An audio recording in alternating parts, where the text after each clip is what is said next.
In today's episode, we're going to be talking about the social media strategy that's being taught right now that is actually damaging your business. And in this episode, we're going to be revealing what that is and what you should also be doing instead to not only be seen and heard on social media, but also significantly, it'll help if I can speak, increase your sales and recruits by the end of the year.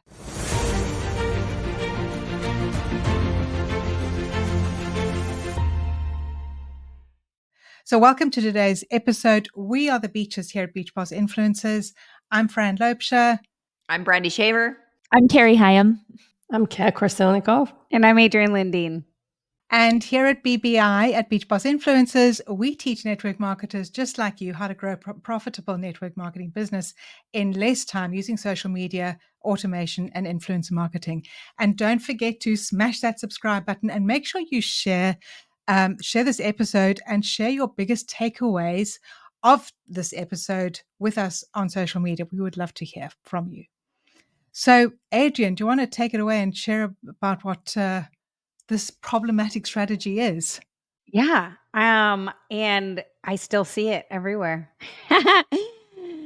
I actually used to be one of the persons who I did this. I was putting it in front of everyone's face.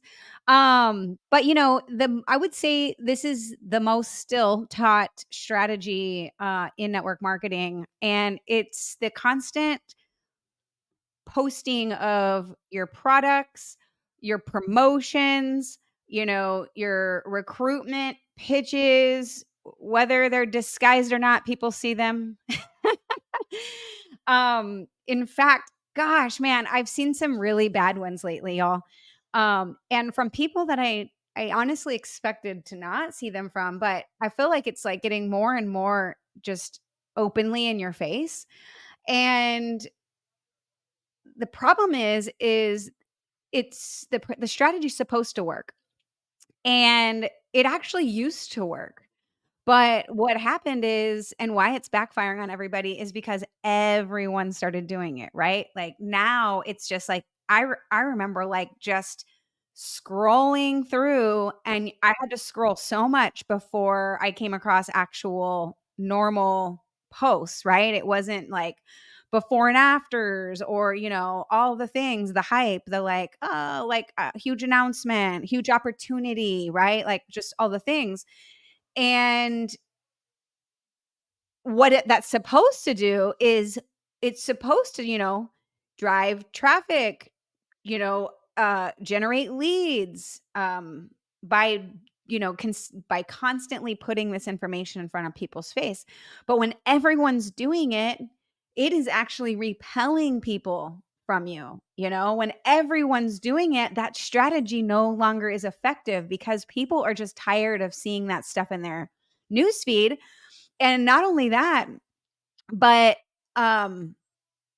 people are like, well, what's in it for them, right? They're looking at the stuff and it's like they're not interested in those things. First of all, they might not even be interested, but it's like shoved right in your face, all the time. And so, that's when that strategy becomes no longer effective. Everyone's using it on. So, focusing on just constantly pitching your product instead of actually showing people the benefits of it or showing people in your social media strategy, who you are as a person, that you're actually adding value to them.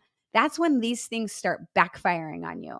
So, a couple real life examples, would be all of us, right? Like, so if we're talking about other network marketers who have experienced this challenge, we are like living proof here of actual doing this, and in the beginning of launching our business, we might have gotten some traction, but as you continue to use this as your only strategy on social media, you start to get those crickets, right? It's like everyone loves your family posts and everyone loves like the anniversary post or all those things. But then like now it's like, oh my gosh, my amazing product, get it now because, there's a 25% off discount right now only. Now no one's commenting on those things, right? And so we were those people. I was one of those people, and once I started to actually implement a real strategy that works in our business, which influence marketing, I mean, the strangers are what built my team, not my family and friends, y'all. The strangers, right? My customers are strangers, and my team members were strangers. So I think that what used to work, right? People jump on, it becomes overly saturated. You know, people are like, ugh, now that's all they see, right? So now that strategy used to be popular and it's now backfiring on everybody and it becomes problematic and it actually works more against your business than anything else that you're doing. So yeah. Yeah, absolutely. And don't mind me chiming in here, Adrian, but there's actually like a psychology behind this strategy's failure because if you look at marketing over the years and how like modern day consumers buy, you know, the reason that it worked before was because no one saw it. Well, now with social media, television, everywhere you turn, people are inundated with promotional content and they're becoming more increasingly savvy when it comes to marketing tactics. They're becoming more aware, I guess you could say. We call this market awareness, where, when you take, we give this example all the time. If you looked at like beer and how beer was sold like clear back in the old west, all they had was like beer, or they'd say liquor on, and you knew, oh, it's a bar, I'm going to go in there and I'm going to get a drink. Where nowadays, you've got like Coors Light spending hundreds of millions of dollars on advertising. Like, you think about how much money they spend on one 30-second Super Bowl ad commercial. And they have to become a lot better at building, because they've had to become a lot better at building the relationship with their audience, with their perfect customers that want to drink Coors Light, right? And they have to give them reasons to buy Coors over Budweiser or over Ultra or whatever other beers that are out there, right? And so there's the preference is actually coming down to like authentic and value driven interactions over hard sell pitches. And when you can get really good at like transcending all the noise of what everybody else is doing by building those relationships with your perfect people, that's where you're going to actually get the conversion of a customer or of a team member on the other side. And so effective marketing should focus on relationship building rather than just pushing your products. Okay. And, when you take a look at like social proof, that's part of trust building. So when you're doing, your content, when you're putting those posts out there, it's okay to have proof things here and there. But when all you're doing is sharing before and afters, or all you're doing is sharing, oh, look how amazing this person is and the results that they got, people they just scroll right by it, right? Because they've been conditioned to scroll past promotions. So do a really good job at like highlighting that you're an authentic human being. Be the person that's going in and, commenting on other people's posts. 140 characters. That's something that we teach our people. 140 characters, boost your algorithm. And, be that real human being, because people buy from people they know, like, and trust, and brands they know, like, and trust, not just somebody that's throwing things in their face. Yeah. So now that we've talked about, what doesn't work and the reason it doesn't work, what do you do, right? Like, because we still want to use social media to grow our business. So what is the alternative strategy for success? Number one is content that educates and inspires. This can be about your product. Okay. So I know we talk a lot about don't just post your product, post your product, post your product. The problem is that all people are posting is about their product, right? So change it up on the feed. You've got to, instead of just promoting a product, for instance, share tips on how to use it effectively and share success stories from users. Stories are the number one way to sell anything. Okay, so remember that piece. Engage with your audience. You want to encourage active interaction, right? By asking questions, conducting polls, or starting conversations. People love to give you their opinions. Okay. So if you ask a question around, whatever your product, let's say, do you love having a muffin top, or what have you tried to get rid of your muffin top? Or if you're in the financial, space, maybe you're like, do you prioritize savings over paying down debt? Like, people love to give you their opinion. So it's a great way to engage with your audience. You can run Q&A sessions, like live videos where you talk to your actual audience. People love that stuff. Showcase your personal brand. You want to share your journey, your values, expertise in building personal connections, those kind of things. You want to be authentic. This is really the key on social media, is people want authenticity. Don't be, trying to like go rent a Lamborghini and doing a video, at this Airbnb mansion. That's not really you. That's not your life. And people can smell that crap a billion miles away. So don't do stupid crap like that. Just be you. They don't care whether you have a Lamborghini or you drive a McLaren or a Honda Civic. They just want to know how you can help them, really, is the bottom line, right? So sharing your journey is probably the best thing you can do on social media. And yes, share when you're going to a convention. Share when you're, in a bad mood. Share when you're in, a place where you want to quit your business, and share the story. People love to know the authentic you. And when you're real, it really comes across in through the screen, right? That's the piece that most people miss. And then utilize social proof. This is a really great way. Share testimonials about the products, about the business, all of those things where people are sharing their authentic stories. Now, here's the key, because I used to think, well, I don't have a huge testimonial story about the product. Yes. Do I use it? Absolutely. Do I love it? Absolutely. But did I drop 4,000 pounds and now, I weigh 110 when I was 400 pounds before? No, I didn't have a huge story like that. But you can share other people's stories. That's the really cool part about going to events, being in your company's Facebook group, those kind of things. That's where you hear the stories that you can share. So, use those testimonials, reviews, and user-generated content to build credibility and trust. That's the key, right? We need the know, like, and trust before anyone is ever going to buy anything from you or join your team, right? You can feature stories, for instance, on the story feed or the shorts.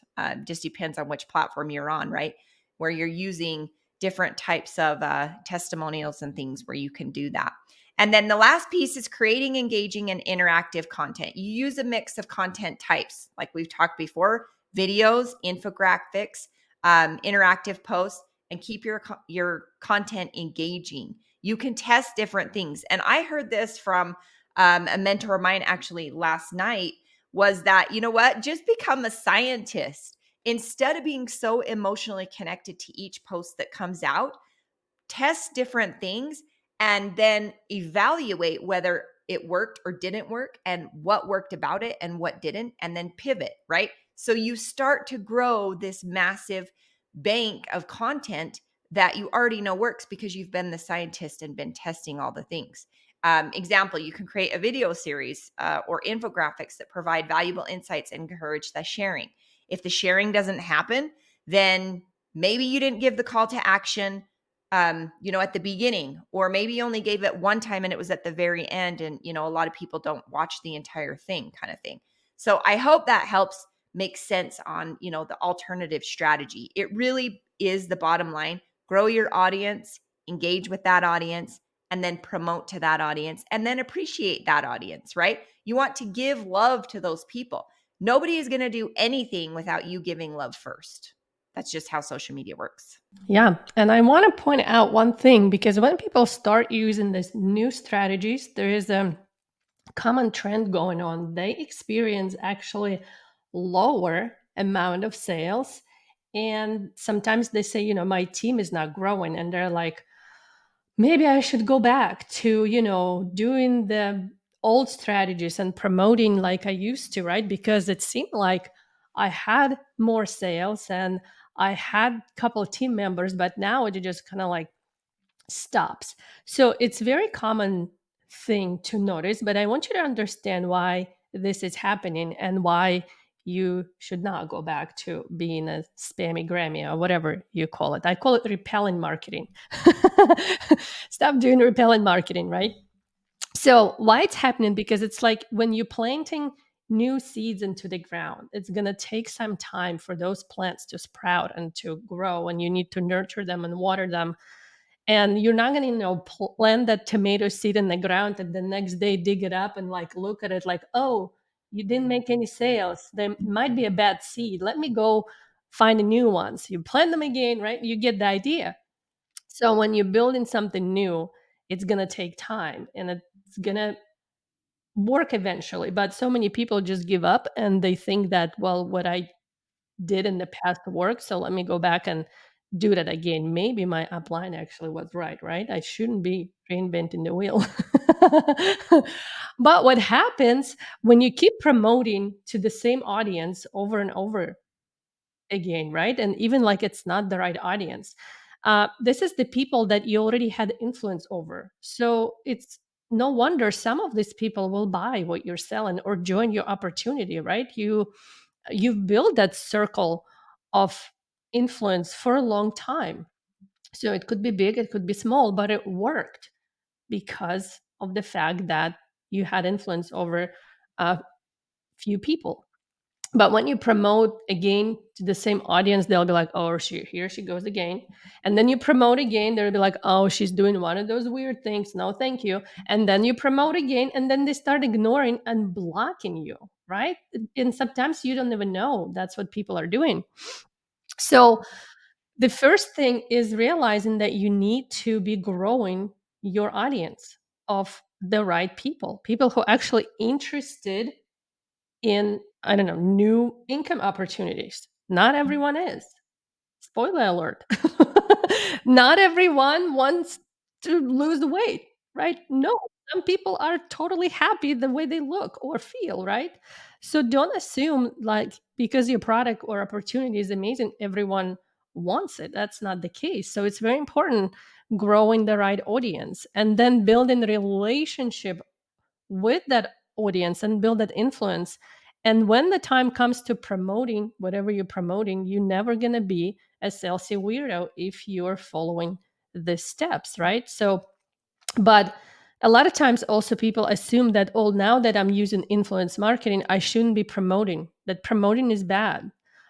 It's a myth and it's totally not true. It's very important to promote what you're doing, but like I said, doing it the right way to the right audience and in the right time. So when you follow the steps, and these steps exactly, we teach exact same steps to our students, and it's very clear, what you need to be doing and when and how. So it's become very clear and easy to follow all the steps, and people understand, oh, like I actually should have, taken time and build a relationship before making promo post number 7. Right? So it's not a rocket science, and it's very easy to follow and implement once you learn the basics. Cool. So let me just recap because we have shared a lot here with you today. Mainly the common pitfall, about over promotional social media content and some social media strategies is that you end up looking like a walking billboard and you are repelling everybody around you. Whereas when you shift to delivering value-driven content, people actually are getting value from your people. You'll get more followers. Your people will start to, follow you, like look out for your content because they're getting value from it, and it builds that know, like, and trust with your audience. And we shared a lot of